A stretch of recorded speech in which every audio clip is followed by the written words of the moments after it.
në rubrikën që Aurela Gaça e ka surprizë. Pa një. Vërtet? Të të vishem unë. Ashtu është. O zot, jam e fatar për zotin, jam nuk dis. Iq kufjet. Në vend të fjalës seks do vendosim fjalën këngë. Qyçja. Po.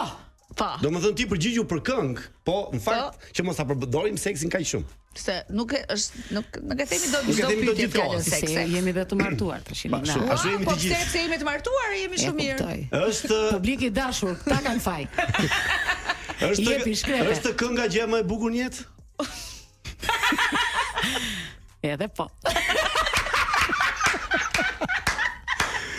Ka raste po. Sa këngë numëron ti repertorin tënd në vite? O ti avash? Ta fillojmë që kur kemi filluar të këndojmë. Po që më ke filluar.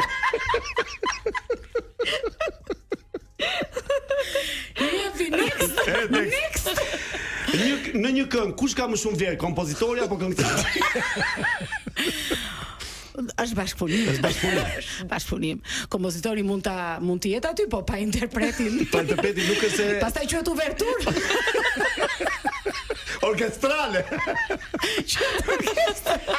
Çfarë shijon më shumë? Duhet aty interpreti. Kë shijon më shumë këngë ti? Si bën interpreti? Të hëngër të martja, kush i ka bërë këto pyetje? Ti je i poshtë. Kë shijon më shumë në këngë ti? Introduksionin, strofën apo refrenin? Shpërthimi. Fundi, shpërthimi. Jo, në fakt ndonjëherë edhe strofa mund të jetë bukur, e kupton dhe varet. O zoti ma do na bëjë me. Apo ky është qëllimi. Tani, pa sigurisht. Do të vishim shiko, ma ka, si ka mundësi sikur ma ndjente. Prema zvishemi ne. E të mëshme. Duetet kanë tjetër nivel, domethënë. Po. Por dhe solo ka vlerat e veta. Kë shijon më shumë ti? Po duetet. Duetet, Po se, e di pse se janë dy zëra. Dy zëra. Dy zëra. Edhe bashkëpunimi është më kështu.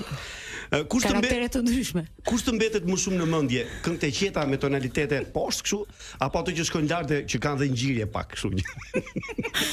Publiki dashur, unë nuk kam faj. Salsano më mori në qaf. Po pyes për këngë.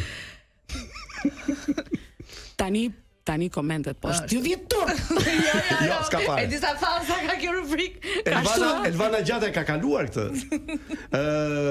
Alberia Dëgjone ka kaluar. Alberia Dëgjone. Shumë.